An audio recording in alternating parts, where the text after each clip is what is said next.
para a gente falar sobre esse tema, eu vou recorrer a uma passagem do Evangelho de Mateus. Ela está no capítulo 8, versículo 23 ao versículo 27. E o tema é tão importante, ele é tão profundo, que eu não vou ler nem tradução. Eu estou aqui na minha frente com o texto em grego. Porque eu quero ser muito cuidadoso com as palavras. Muito cuidadoso com as palavras. Então, nós temos nessa lição aqui, em que Jesus entra no barco, os discípulos seguem pelo grande lago da Galileia, o lago de Genezaré, que era tão grande que na época era chamado de Mar da Galileia, que ele realmente as dimensões são grandes. E era muito comum tempestades, e tempestades fortes. E para aquele tamanho de barco, para aquele tipo de barco, essas tempestades, elas eram realmente perigosas, elas colocavam em risco a embarcação e as pessoas que estavam no barco. Havia realmente um risco de morte. Mas há alguns detalhes que eu queria chamar a atenção na leitura da passagem. Então vamos ser cuidadosos. Eu vou começar, para quem está anotando então, é Mateus capítulo 8, versículo 23. O texto diz assim: e tendo ele embarcado no barco, ele quem? Jesus. Então, o versículo começa dizendo que o mestre entrou no barco. Foi ele que tomou a iniciativa de entrar no barco. Não havia ninguém no barco. Ele tomou a dianteira. O primeiro a embarcar foi Jesus. E é importantíssimo, porque, na minha percepção, esse é o versículo que vai definir toda a passagem. Nós sabemos qual que é a história, né? Não adianta eu fazer mistério, porque todo mundo sabe que vai acontecer uma tempestade e que Jesus vai acalmar a tempestade. Então todo mundo já sabe o final da história. Não adianta eu fazer mistério. Vai ocorrer uma tempestade, a água vai começar a entrar no barco, um risco desse barco afundar, os discípulos de Jesus vão ficar com muito medo e o mestre vai acalmar a tempestade, falando com o vento e com as ondas e com as águas. Então, essa passagem, essa história nós já sabemos. Mas o importante aqui é dizer que o primeiro a entrar no barco, quem tomou a iniciativa de entrar no barco, foi Jesus. E aí o versículo continua. E os seus discípulos seguiram a ele. Então, vamos tentar visualizar a cena. Fecha os seus olhos, imagina um barco pequeno, um barco de pescador. É um barco que cabe ali 10 pessoas, 15. Barco pequeno. O mestre entra no barco e em seguida os discípulos vêm atrás dele e o seguem. Isso nos leva a pensar uma coisa. Jesus é o Cristo que dirige o nosso planeta.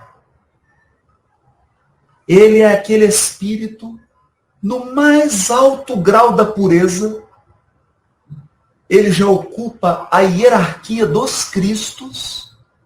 Quem quiser estudar mais sobre isso, basta ler a Revista Espírita de 1868, do mês de fevereiro. Lá, em diversas mensagens, que Kardec catalogou sob o título Os Messias do Espiritismo, lá São Luís, Lamennais, Lacordaire vão explicar a Allan Kardec o que é um Cristo. E eles explicam que um Cristo é aquele espírito que chegou ao mais alto grau da escala dos espíritos puros. Então não é a nossa escala. Espíritos imperfeitos, bons espíritos, espíritos superiores ou espíritos puros. Não é essa escala. É depois de chegar a espírito puro, tem uma outra escala evolutiva e no topo dessa outra estão os Cristos. E lá, os espíritos esclarecem a Kardec. Quando um ser chega a essa hierarquia espiritual, ele se torna infalível, mesmo quando encarnado. Mesmo encarnado, ele não comete mais equívocos. Por quê? Porque ele já está em absoluta comunhão com Deus. Absoluta comunhão com o Criador. Portanto, ele comunga com a inteligência infinita, ele comunga com o amor supremo do universo. Ele tem uma conexão direta e permanente, e isso lhe dá um poder assombroso que nós, seres humanos, não temos estrutura para compreender. Nós não temos cognição para entender o que é um Cristo. É como uma formiga tentar estudar um ser humano. Não tem como. Ela não tem estrutura para isso. Portanto, esse Cristo, que é Jesus, formou o orbe. Foi ele que recebeu de Deus a incumbência de formar a terra, de esculpir a terra, junto com milhões de espíritos puros, sob as suas ordens, e ao lado dos demais Cristos do sistema solar, ele formou a terra. Ele acompanhou todo o período de mundo primitivo. Acompanhou até que a terra entrou no mundo de expiação e prova. A terra ascendeu a escala, deixou de ser mundo primitivo, se tornou mundo de expiações e provas, e o Cristo resolveu encarnar. Então, quem entrou primeiro no barco? Quem entrou no barco primeiro foi o Cristo. Antes de nós estarmos aqui, ele formou o planeta. Muito antes de nós começarmos o nosso processo evolutivo na Terra, nós aproveitamos que o mundo estava formado, aproveitamos que ele já tinha preparado tudo, e aí que nós viemos. Ele veio antes. Ele veio antes.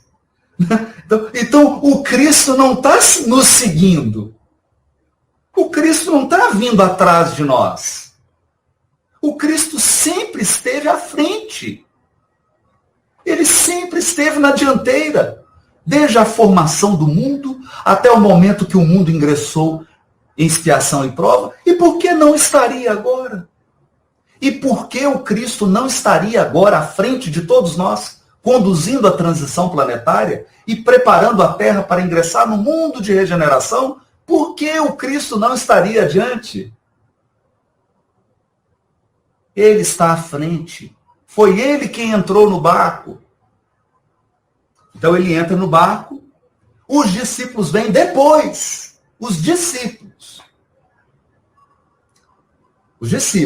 que são aqueles que estão seguindo os princípios, seguindo a moral do Cristo. Não importa em que religião estejam. Porque o Cristo não veio na Terra para formar religião e para dividir pessoas. Ele veio para revelar a lei divina, a lei moral que vigora no universo. A lei moral que vigora em todos os trilhões de planetas do universo. Essa é a lei moral. Ele veio ensiná-la.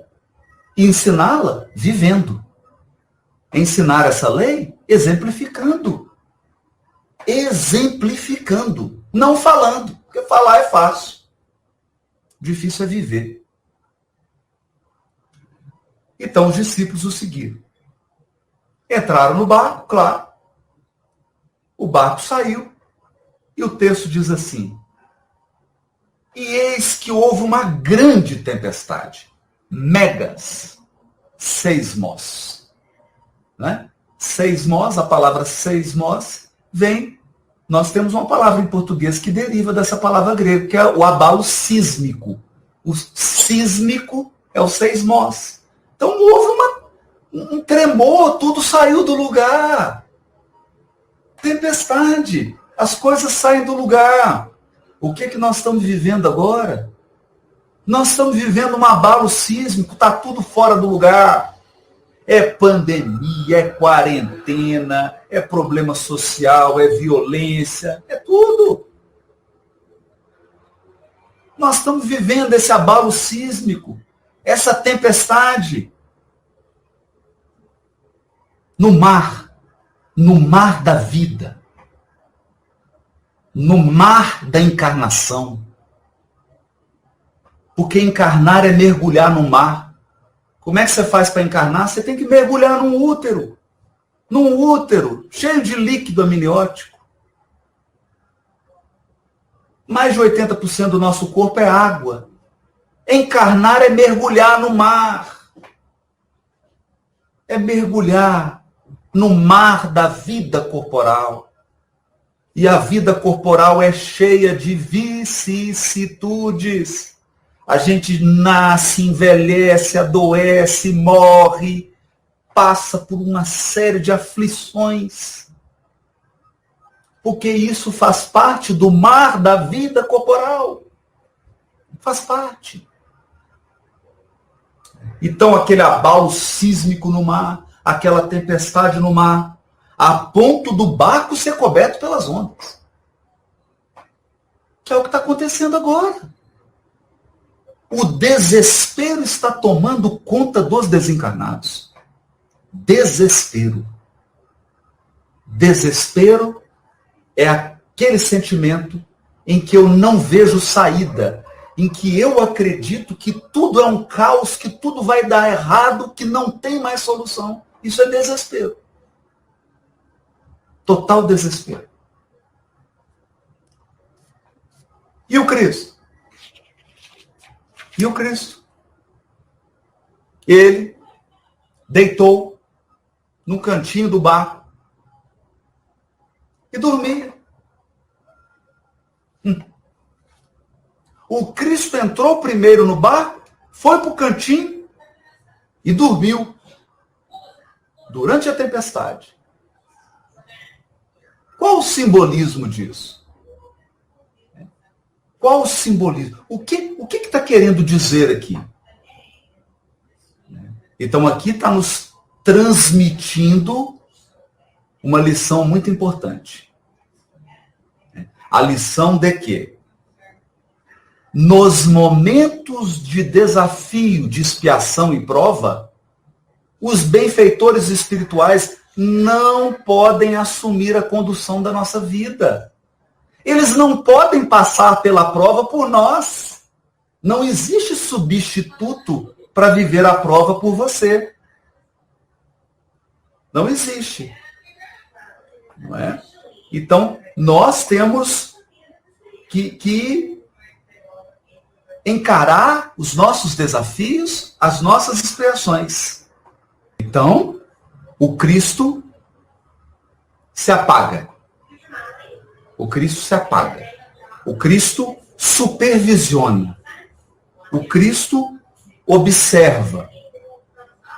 O Cristo fica atento. Porque ele não pode passar pela prova por nós. O Cristo não pode nos substituir. Isso é importante nós entendermos. E agora eu vou ler uma mensagem do Emmanuel que vai nos esclarecer isso. A mensagem se chama a prece.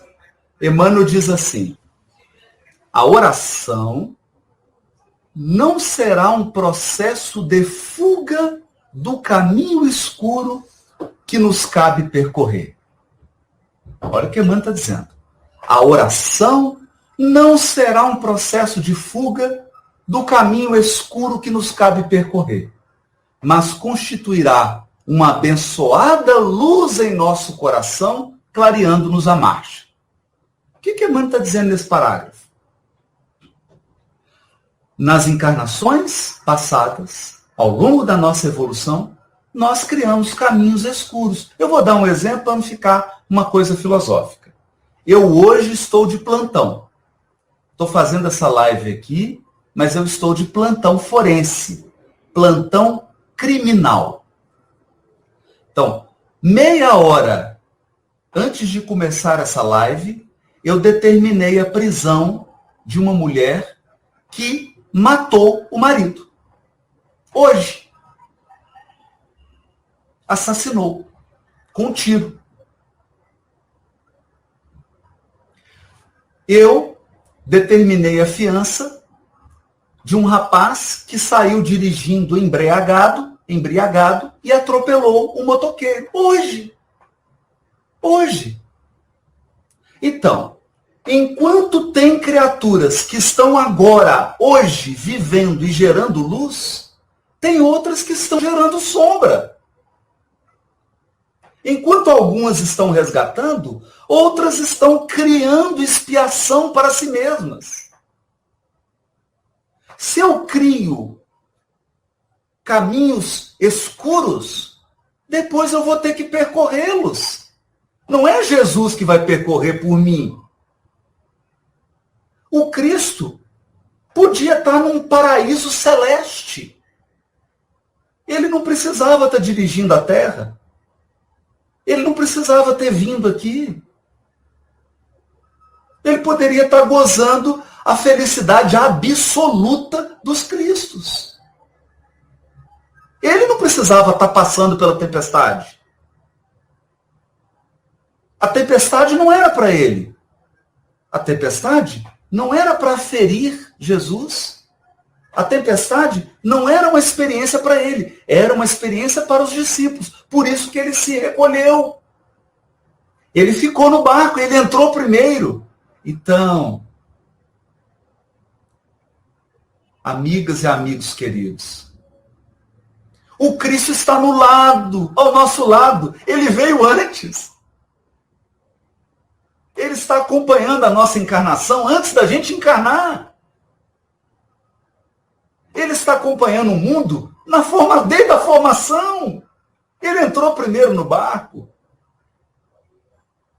Mas não tem como nos isentar. O Cristo não pode nos isentar das experiências que nós temos que viver. Não pode. Não pode. Então, o que Emmanuel está dizendo? Nenhuma oração vai te tirar do caminho escuro. Por exemplo, essa moça hoje que foi presa porque deu um tiro e matou, contraiu um débito perante a lei divina.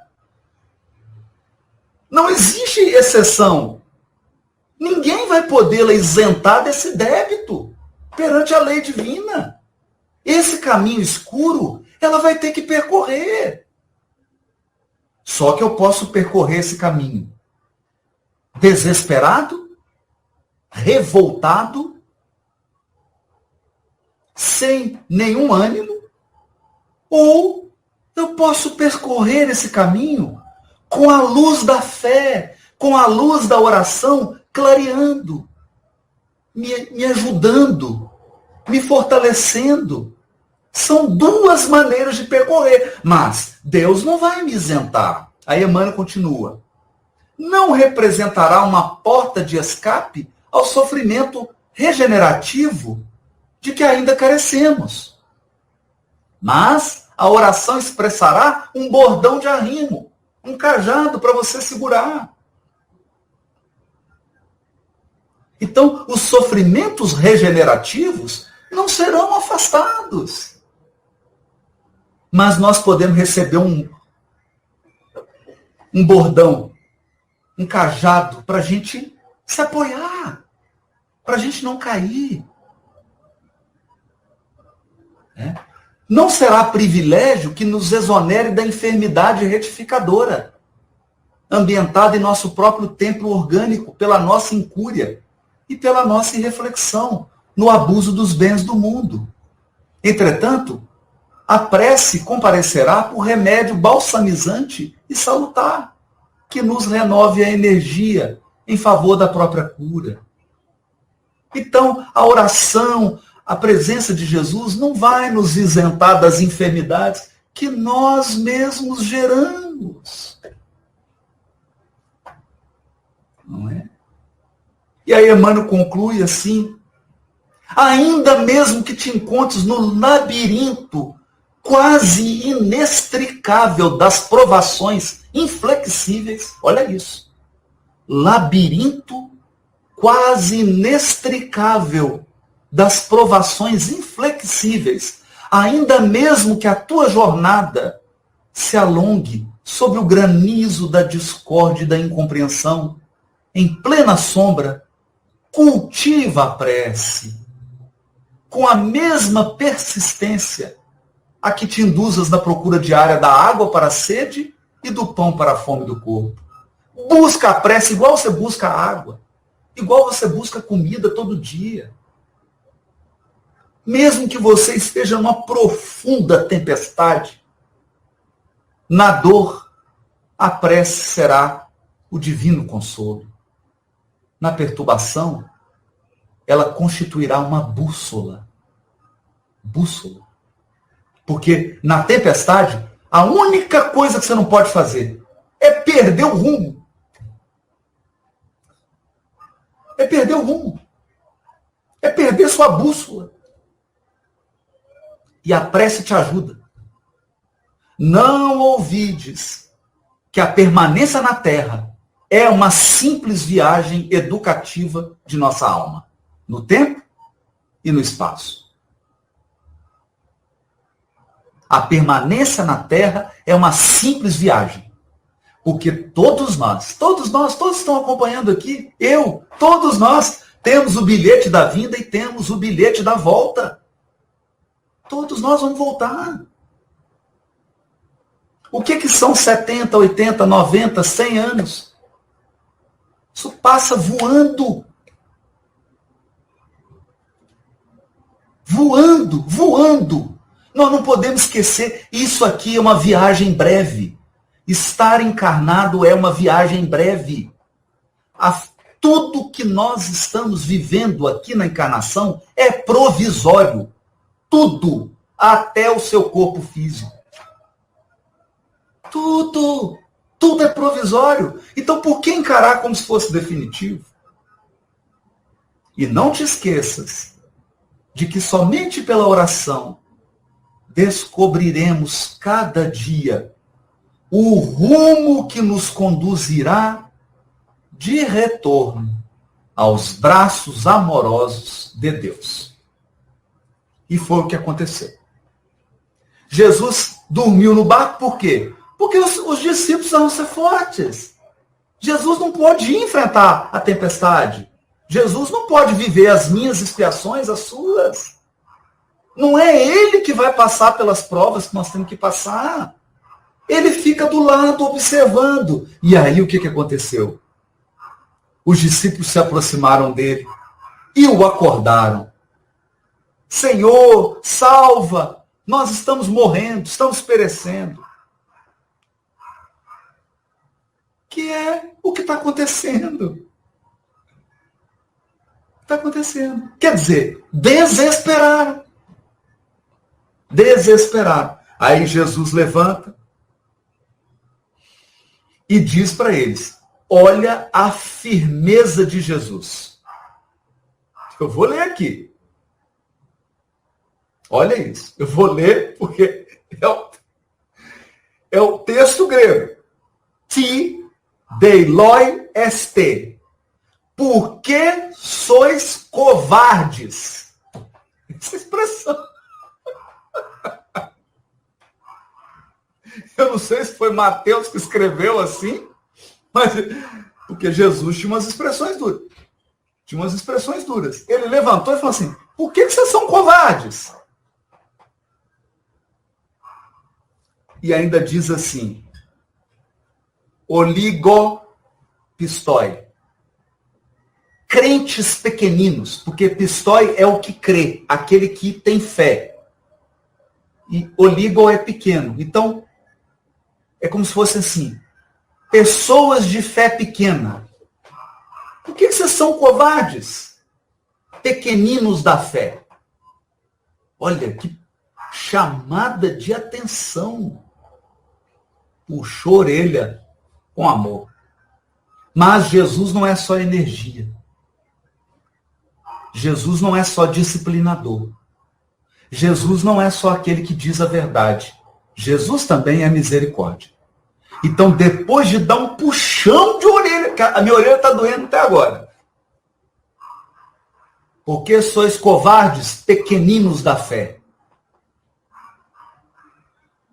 E aí, repreendeu os ventos, repreendeu o mar, e houve uma grande calmaria.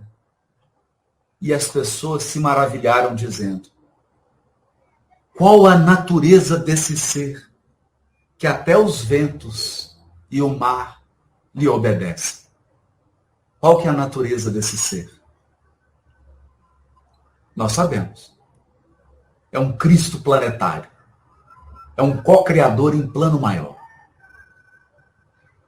Então, aqui uma mensagem bonita, porque tem energia, mas tem misericórdia. Ele chamou atenção, mas acalmou. Acalmou a tempestade. Mas chamando atenção no sentido de quê? A tempestade é para nos fortalecer. As dificuldades que nós passamos na vida corporal é para nos tornar espíritos fortes. Fortes na fé, fortes na coragem, fortes na resistência, fortes na esperança. É para isso. É para isso. Aqueles que fraquejam, aqueles que desesperam, ele vem e socorre. Ele socorre com a sua misericórdia. De infinitos modos. De infinitos modos. Então, uma grande lição. Era o que eu queria compartilhar com toda essa energia, com toda essa convicção. É de que nós não entramos nesse barco primeiro, não. Quem entrou nesse barco chamado Terra, quem está conduzindo as milhares de encarnações nossas é o Cristo. Essa encarnação que nós estamos vivendo agora não é nem a primeira e nem a última. Não é nem a primeira e nem a última. Ele está adiante. Ele está conduzindo. Ele pode. Ele, o Cristo, pode, na hora que ele quiser, acalmar todas as tempestades da nossa vida. Mas se ele fizer isso, como nós vamos aprender? Como nós vamos evoluir? Como nós vamos fortalecer o nosso espírito? Se ele acalmar todas as tempestades. Então é o seguinte. O bebê recebe mamadeira, dorme no bercinho, dorme 8 horas por dia, fica na fralda, recebe todo o cuidado. Mas você não pode tratar um adulto de 21 anos como se fosse um bebê. Então chega um momento na evolução espiritual que os amigos espirituais precisam nos tratar como adultos. Adultos do espírito. Adultos que precisam adquirir fortaleza. Fortaleza. Então a prece, a conexão com o alto, ela não tem o propósito de afastar tempestades. Ela tem o propósito de acender uma luz tão forte que nós possamos manter o rumo, não perder a direção da nossa vida e que nós possamos nos sentir fortes, porque afinal de contas, Jesus sempre esteve no barco. Não importa a provação e a expiação que você está passando agora, ao seu lado está o Cristo e os seus emissários. Porque ele vela por nós. Ele vela por nós. Se com o WhatsApp você consegue se comunicar com qualquer pessoa no mundo, se nós estamos usando aqui uma plataforma StreamYard e pessoas do mundo inteiro estão nos ouvindo agora, estão participando, que dirá o Cristo com o seu pensamento? Com o pensamento dele, ele acompanha todos os encarnados do planeta. Todos os encarnados, não, todos os espíritos que evoluem no planeta. Claro! Ele está nos acompanhando diretamente. Diretamente. Nós nunca estivemos sozinhos. Nunca estivemos sozinhos nesse barco. Nunca. Mas não podemos esperar que o mestre vá fazer aquilo que nos compete. Porque se o professor pegar a prova e resolver a prova para o aluno não aprende nunca. Nunca. Tem um momento do ensinamento, mas tem um momento que o aluno tem que demonstrar o seu aproveitamento fazendo a prova que lhe compete.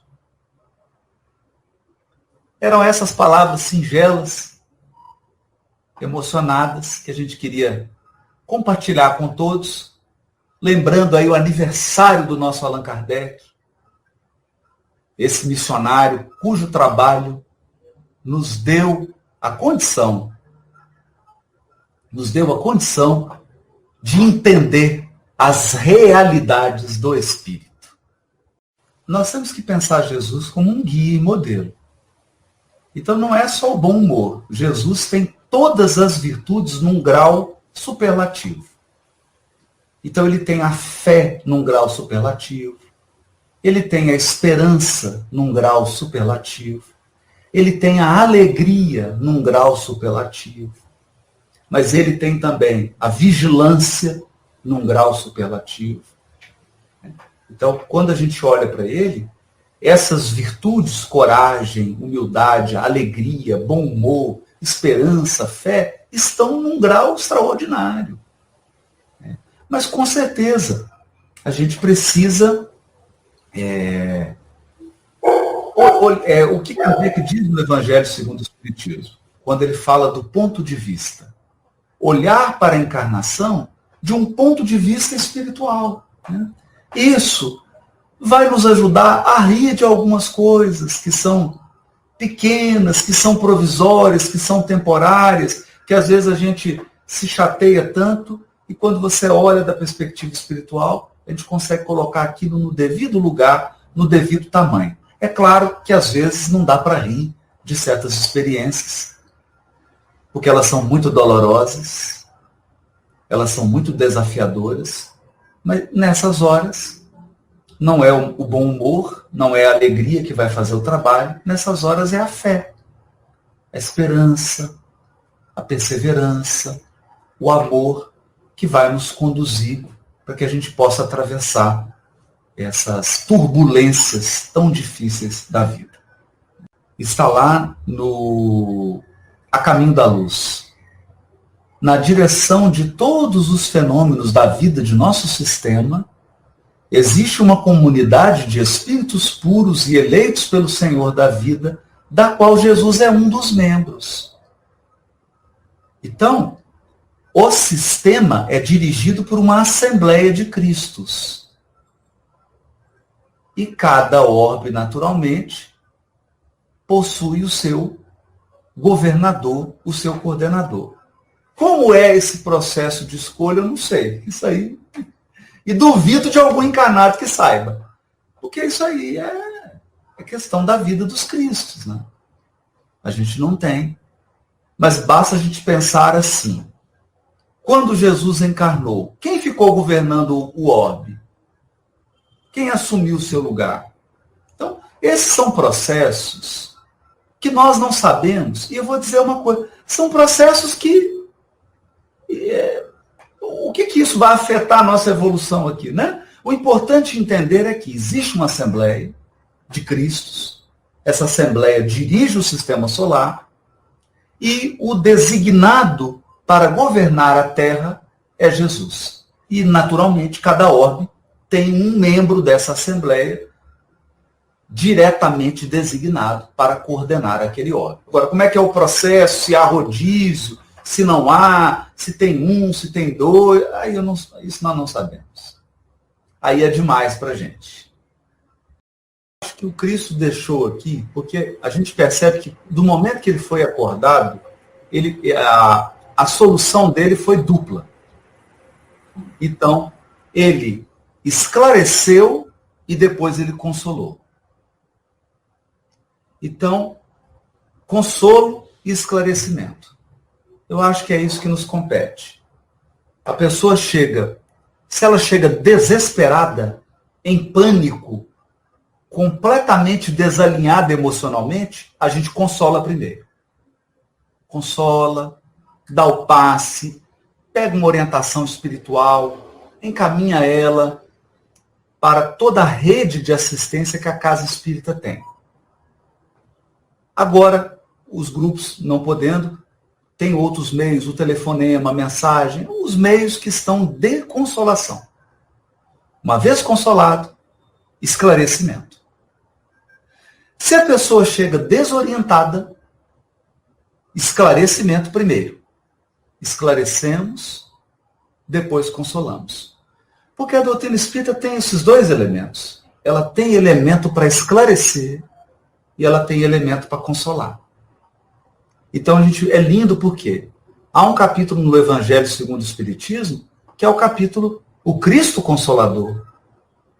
E lá os Espíritos deixam claro que estão ao nosso lado, estão ao lado a lado, acompanhando, nos monitorando.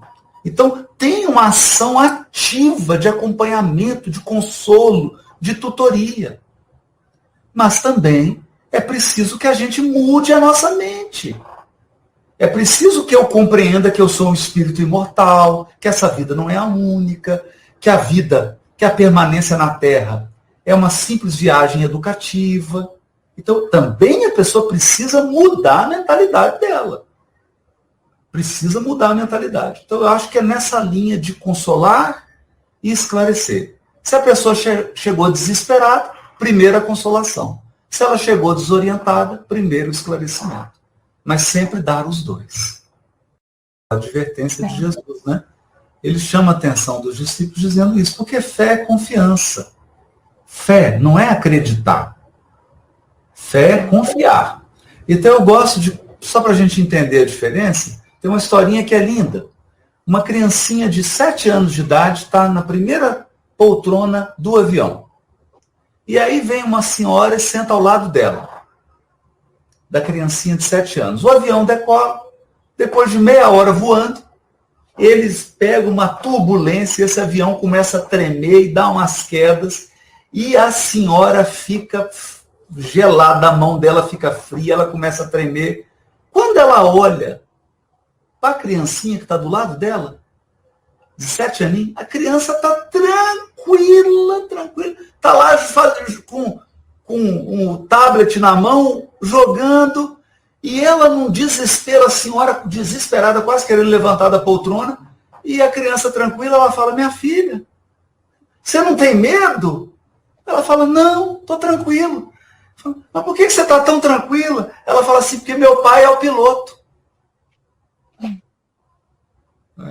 Então, confiança. Era a filha do comandante, era a filha do piloto. É lindo isso. A criancinha fala, meu pai está lá, ele está pilotando esse avião, eu não estou preocupado, né? É isso. Confiar, a fé, que é fides, é confiar, é isso. Quem está pilotando a aeronave é nosso pai. Não é um estranho. É o nosso Pai. É o Criador. É o Criador. E se ele decidir que nós vamos desencarnar, se ele decidir que nós vamos sair da vida corporal para ir para o mundo espiritual, é porque é o melhor. Com certeza. É porque essa providência é o melhor.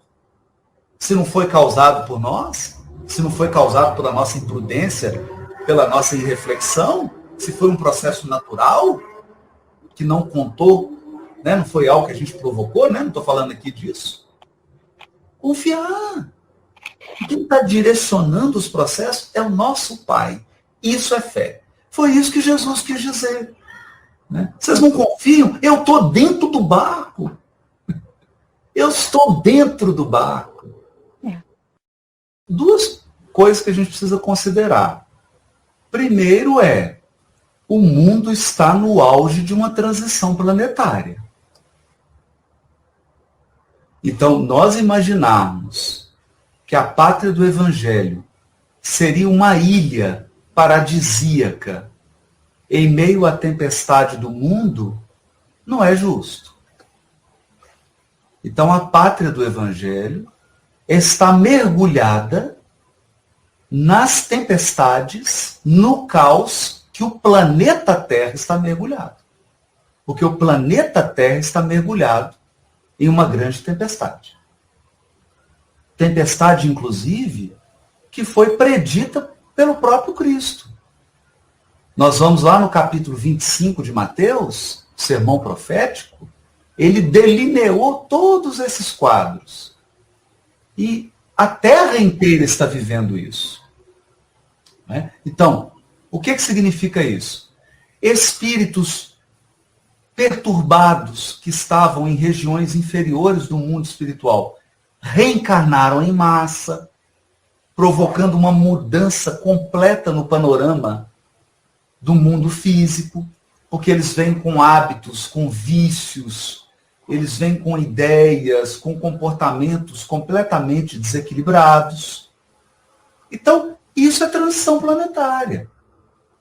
Agora, nós precisamos lembrar o seguinte: quando a gente fala pátria do Evangelho, a gente não pode confundir pátria do Evangelho com Caribe, com ilha paradisíaca. Porque se a gente lê a história do Evangelho, Jesus foi crucificado. Então, o Brasil é pátria do Evangelho pela luz espiritual de que ele é portador. Pela responsabilidade religiosa e espiritual de que ele está incumbido. Mas isso não isenta o Brasil das suas expiações. Por exemplo, vamos dar um exemplo aqui. Nós vamos lá ler o livro Brasil, Coração do Mundo, Pátria do Evangelho, e nós vemos lá que no dia em que chegam navios de escravos africanos aqui no Brasil, Ismael começa a chorar. E ele procura Jesus. Por quê? Porque isso foi um débito coletivo do Brasil. E hoje nós estamos resgatando, com muitas lágrimas, a escravidão dos nossos irmãos e irmãs africanas. Esse foi um débito terrível do Brasil, que ele está resgatando. Não é? Então, a escravidão, o que ele fez, o que nós fizemos com os índios, o que nós fizemos com a natureza. Né? Tudo isso foi gerando uma quantidade de débitos e, pelo fato do Brasil ser coração do mundo, pátria do Evangelho, ele não está isento da lei divina. Ele não está isento de resgatar seus débitos. E outra coisa que nós temos que compreender. O Brasil é um local que recebe espíritos caídos de outras nações. Nós temos um vídeo que está no YouTube, do próprio Chico dizendo que milhões de espíritos franceses encarnaram no Brasil. A sua grande maioria está no movimento espírita. Espíritos que se comprometeram durante a Revolução Francesa. Espíritos franceses. estão encarnados aqui. O Chico até diz assim, que Emmanuel falava para ele, que embora na certidão de nascimento tivesse lá a nacionalidade brasileira, psicologicamente eles eram franceses.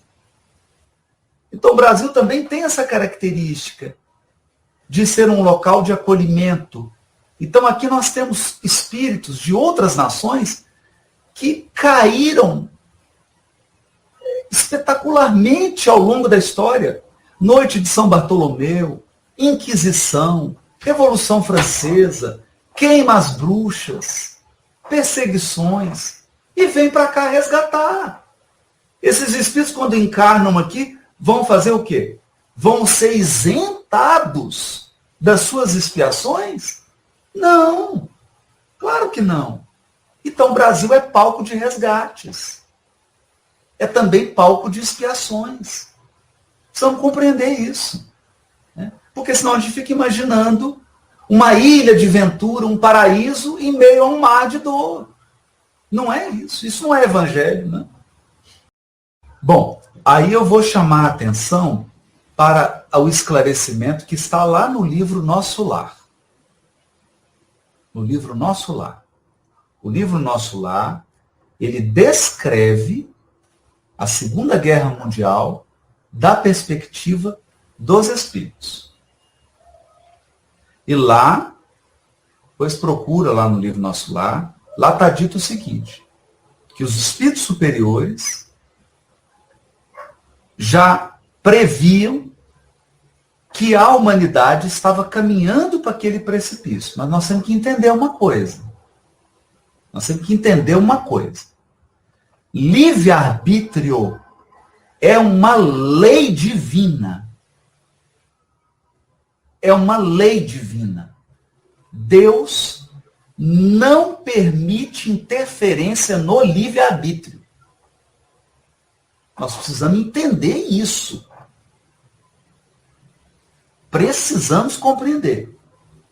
É por isso que nós temos suicidas, é por isso que nós temos assassinos, é por isso que nós temos pessoas entregues a vícios.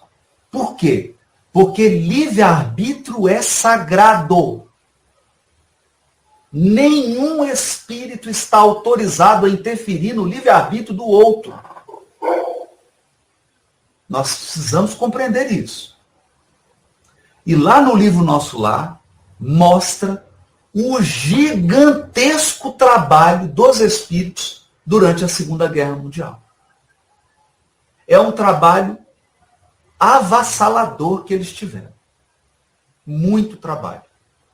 Isso é ajudar. Isso é ajudar. Então nós precisamos entender que existe uma linha que é os benfeitores auxiliam, eles inspiram, eles agem, eles ajudam, eles atendem, mas eles não podem decidir por nós. Não podem.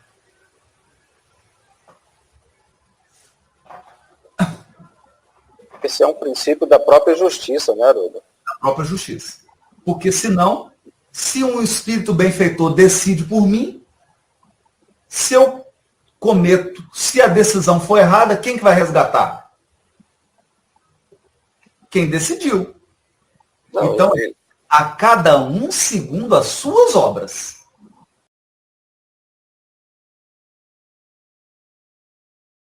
A lição dessa passagem é: você não está sozinho. Você nunca esteve sozinho. Nunca. O que aconteceu é que às vezes você não percebe a presença. Porque às vezes nós estamos tão mergulhados na revolta, às vezes nós estamos tão mergulhados na rebeldia, às vezes nós estamos tão mergulhados na teimosia, às vezes nós estamos tão mergulhados na tristeza, às vezes nós estamos tão mergulhados no desespero que a gente não percebe a presença espiritual ao nosso lado. Não há ninguém sozinho. Há encarnados mais ou menos sensíveis. E isso é uma decisão. Mas sozinho não tem ninguém. Então a lição dessa passagem é: nunca Jesus saiu do barco. Ele entrou primeiro. Nunca saiu do barco. Então, se a gente pensa isso, isso dá um conforto. Porque eu olho aqui agora e falo, eu não estou sozinho. Eu não estou abandonado. Então, deixa eu ficar tranquilo. Deixa eu colocar a cabeça no lugar para eu tomar boas decisões e confiar que eu estou amparado. É claro, eles não vão me isentar das minhas expiações e das minhas provas, mas eles vão me sustentar. Eles vão me inspirar. Eles vão me fortalecer. Eu acho que essa é a grande lição dessa passagem. Essas são questões, eu digo assim, existem questões, vamos imaginar uma instituição pública. Existem questões que é só do gabinete da presidência. Imagina uma empresa. Existem questões que é só a diretoria que cuida daquilo.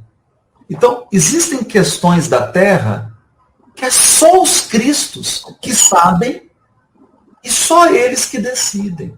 A gente não tem acesso a isso. Nós não temos acesso. Uma coisa nós sabemos. Se for necessário, eles vão providenciar. Porque jamais a terra ficará, Deus dará. Por quê? Porque Jesus é muito firme com as suas palavras. Jesus não fala à toa. E ele disse assim, nenhuma das ovelhas que o Pai me confiou se perderá. Olha o que ele disse. Nenhuma das ovelhas que o Pai me confiou se perderá. Então ele não está brincando. Para falar um negócio desse, ele não está brincando. Ele vai fazer tudo o que for necessário. O que ele fará, nós não sabemos. Nós não sabemos. Né? Agora, penso que nós já temos revelação demais, né? Já tem muito. Está faltando assimilação em prática. Não sei se nós estamos precisando de mais revelação. Né? Nós estamos precisando de mais testemunho, de mais exemplo, de mais vivência. Coração implica mudança de hábito, mudança de comportamento. Então, você adquirir ideia é fácil, não é tão difícil. É mais fácil. Mudar comportamento é que é difícil. Mudar padrão de sentimento é muito difícil. Então, isso demanda tempo. E é natural. E evolução é isso. Gente. Evolução espiritual não se dá em 100 anos. Não é assim que é a evolução espiritual. Né? Evolução espiritual se dá ao longo dos milênios. No curso dos milênios. Não tem mágica na evolução. Né? Ninguém num passe de mágica em 50 anos sai de espírito imperfeito para espírito puro. Isso não existe, isso é mágica. O processo de evolução é um processo milenar, de centenas e centenas de encarnações. É um processo demorado. Na verdade, né, Marcelina, a gente sabe muito pouco. Porque o Kardec, no Livro dos Espíritos, essa questão está lá. Se haveria espíritos responsáveis pelos fenômenos da natureza. E eles dizem que sim. Não é? E são, inclusive, espíritos mais materializados. Né? São seres mais materializados, porque por isso essa ligação, né, com os fenômenos materiais. E que, naturalmente, eles estão sob o comando de inteligências superiores. Mas nós sabemos muito pouco disso. Muito pouco. Muito pouco.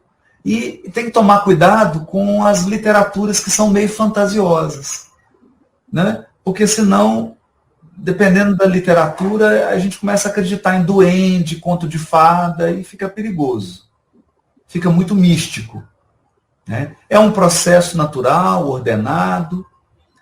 A gente tem um exemplo, está lá no livro Nosso Lar, quando a enfermeira Narcisa, ela desce até a casa de André Luiz. André Luiz está numa imensa dificuldade para aceitar que a ex-mulher, a mulher dele, né, já estava casada novamente, o atual marido dela estava lá doente, e aí a Narcisa chama uma dessas entidades lá, e essa entidade traz um elemento da natureza, e Narcisa usa para curar esse esposo daquela que fora mulher de André Luiz. E é uma referência breve, e não entra muito em detalhe, né? Então, o que nós temos que entender é o seguinte: tem muita coisa para a gente aprender. Muita coisa. O mundo espiritual é uma ciência gigantesca. Nós estamos ainda dando os primeiros passos, né? Os primeiros passos. Mas uma coisa é certa: o que é mais importante, os Espíritos disseram, o que é mais importante para nós agora. O que é importante a gente saber agora para a gente evoluir. E essas informações eles nos deram. Mas há ainda um oceano de coisas para a gente aprender, para a gente pesquisar. Esse tema é uma dessas matérias que nós temos muito que aprender ainda. Não foi em vão que os Espíritos chamaram a doutrina espírita de o Consolador Prometido. Jesus não prometeria um Consolador se não viessem desafios, dificuldades. Você não promete consolação para alguém que vai para uma festa onde só tem alegria. Então, quando Cristo prometeu um outro Consolador, quando os Espíritos disseram a Kardec que a doutrina espírita era o Consolador prometido, é porque eles estavam prevendo esse momento que nós estamos vivendo agora. Então, na doutrina espírita, estão todos os recursos da consolação. Então, eu vou dizer bem simples, de uma maneira bem singela. Pega o Evangelho segundo o Espiritismo, coloca debaixo do seu braço e anda com ele. Lê ele 100 vezes, de trás para frente. O Evangelho segundo o Espiritismo. Anda com ele debaixo do braço. Os elementos de consolação estão ali naquela obra. Tanto que lá tem um capítulo, O Cristo Consolador. O Cristo Consolador. Lá tem o item, Causas das Aflições. Então, anda com o Evangelho segundo o Espiritismo debaixo do braço. Leia a todo momento. Bateu um desespero, bateu um pânico. Leia o Evangelho segundo o Espiritismo. Essa é a nossa boia. Esse é o nosso bote salva-vidas. Os elementos para nos preservar a integridade psíquica estão lá nessa obra. Estão lá. É tanto que essa obra termina. Como é que o Evangelho segundo o Espiritismo termina? Com um caderno de orações. Por quê? Porque eles já sabiam que nós íamos passar por aflições. Os Espíritos sabiam que nós íamos passar por essas gigantescas aflições. Nos deram até um caderninho de orações. Não é brincadeira. Não é, é sério. É muito sério.